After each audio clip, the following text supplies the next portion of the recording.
Hi, everybody. How's it going? Good. It was a great day out here. I mean, perfect weather, good practice, first day in pads. It always makes you as a coach a little bit nervous for a lot of reasons. You know, number one, you can get a little bit spirited, and you're always worried about player safety. But I thought we did a good job of competing hard, playing right on the edge, and not taking it too far. Ben Wysocki did get hurt. We don't know the extent of it yet, but it is an ankle injury. They're evaluating it now. It was a good day at work. You know, I mean, they've learned how to practice with intensity. They've learned how to practice with passion, and still take care of each other. So I appreciate that. And I think that's how you get better as a football team, because you get good, tough, hard, competitive work in. Guys aren't getting hurt all over the field. So that was good practice. Darren Andrews, I don't think we had a chance to ask you about him. He had his knee checked out yesterday. They did a little scope, and I haven't heard the results of it yet. So we'll find out shortly. Does that pretty much rule him out for the rest of spring? Probably. I would be very surprised if it didn't. I don't know for a fact, but I'm pretty sure. And then the update on Malcolm Bunch is all positive. Yesterday afternoon late, I think they got the admittance thing all handled. You know, some of his paperwork came in late, and so, I mean, there's a process you have to go through. I mean, there's nothing that's wrong. There's no issues. There's nothing that's going to, turn the tide. It's just getting the paperwork done and everything processed. I thought that there's a chance that he'd be able to go through practice this morning, but we couldn't get it done. So he should be out here Monday. And then I think he'll have to acclimatize or acclimate or whatever they say for 2 days. So no pads. No pads. Yeah. It doesn't even look like he needs pads. No.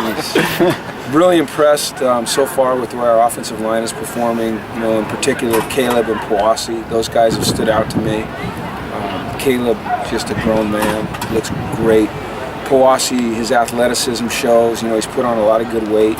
He's got really good feet. I think it's great that he lines up against Oa quite often, and they work against each other. Because Oa's going to give you all he's got every play, and that's how Powasi's going to get better. And then Alex, really the offensive line has looked good. I was excited to see how Craig Lee would look out here the first day, because he's flashed.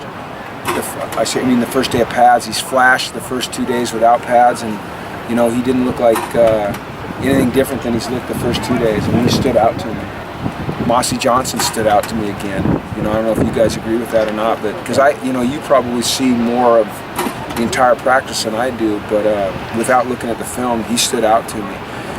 Najee stands out to me. He plays with really good leverage, and he's violent, and he finishes. So I think we're making good progress. Brett thought was sharp again. I think we have to all be careful how we evaluate Brett in a spring like this, because part of what he's doing is he's experimenting. He's trying to push boundaries. So sometimes he might look like he's thrown into coverage that he wouldn't typically do. Now, you don't want it to become a habit, obviously, but you're pushing some things and trying to experiment and see where we can go with some plays. We've got some new concepts in, but I think that he's throwing the ball really well, has great command. So it's a good start, good first 3 days. What did you decide when you're recruiting Mossy that he's going to be a receiver on the QB? We didn't decide until probably, honestly, 3 or 4 weeks ago. Yeah, he was here, and it came. I asked him what he'd prefer, and his first answer was, really, I don't care, I just want to play. And then, it kind of gravitated from that towards, I think I'd like to try receiver first, and we kind of have I think more of a need there, numbers-wise. And I think he's looked really good. I'm nervous still with him out there. Anytime I see that brace, I get a little nervous, but I think he catches the ball really well, and he looks athletic, and he looks longer than I thought he would.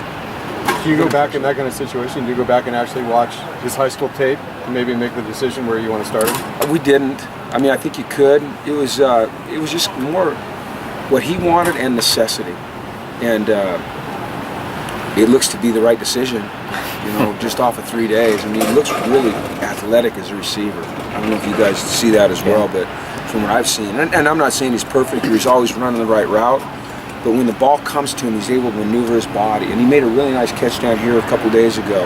And his feet weren't in, but it was just a heck of a catch. So you see things like that, it gets you excited. Yeah. Zach was saying that it's been a little fast for him. Yeah. He wasn't necessarily used to it, but what have you seen from him?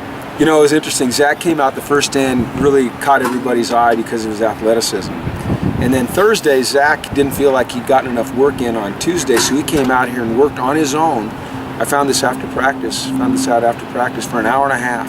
Hit bags, did change of direction stuff, ran sprints for an hour and a half on his own before practice. And he came out here Thursday and he was dead. He didn't look good. Today, early in practice, he looked good. And then, it's a little different. It's a little different, but you can see him catching up fast. I mean, he's incredibly athletic. He's got length. He's got a real passion. He can bend and move laterally. He's got speed. There'll be times on film when he's just chasing a ball down. He's just chewing up the ground. And I think he's a real promising player. I think he's going to accelerate very quickly. And we're excited about it. It's all those freshmen, all those early entry guys have caught our eye. They all look good. So we just got to keep getting better. Can you talk about your thought process when Lou left and just thinking about hiring Coach Jeff. Brick as your DC? Well, I've known Jeff for a long, long time. When I was at San Francisco as a coordinator, we drafted him, and so I've just known the man for years and always had a great deal of respect for him as a person first.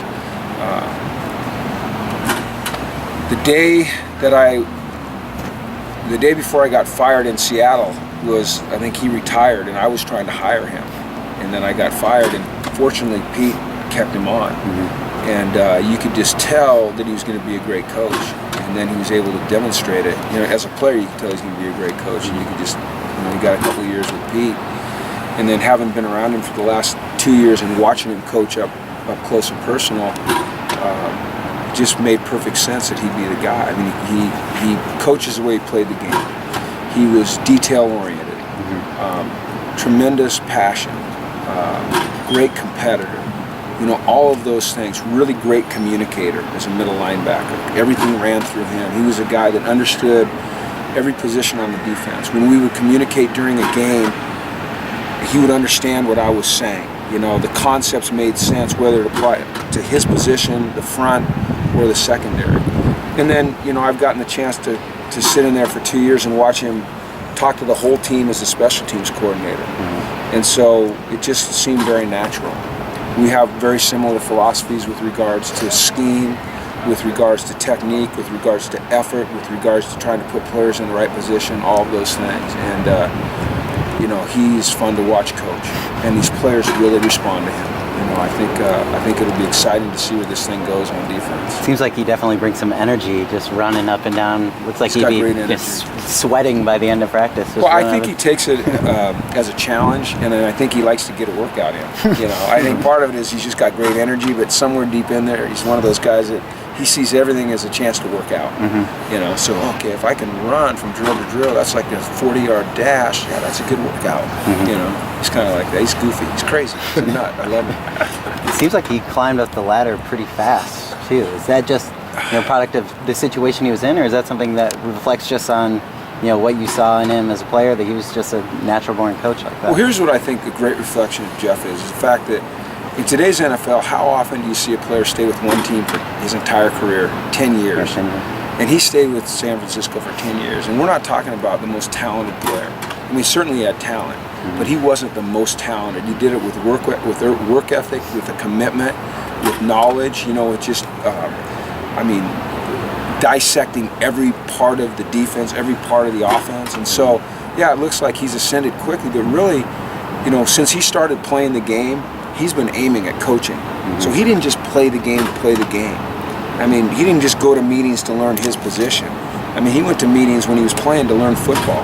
And so I think that while it appears that he ascended quickly, I mean, it's been a long trek for him. So part of his education in becoming a coach was being a player. And he's one of those rare guys that can apply it very, very, very well and break it down for the players. He's done a heck of a job. All right. Cool.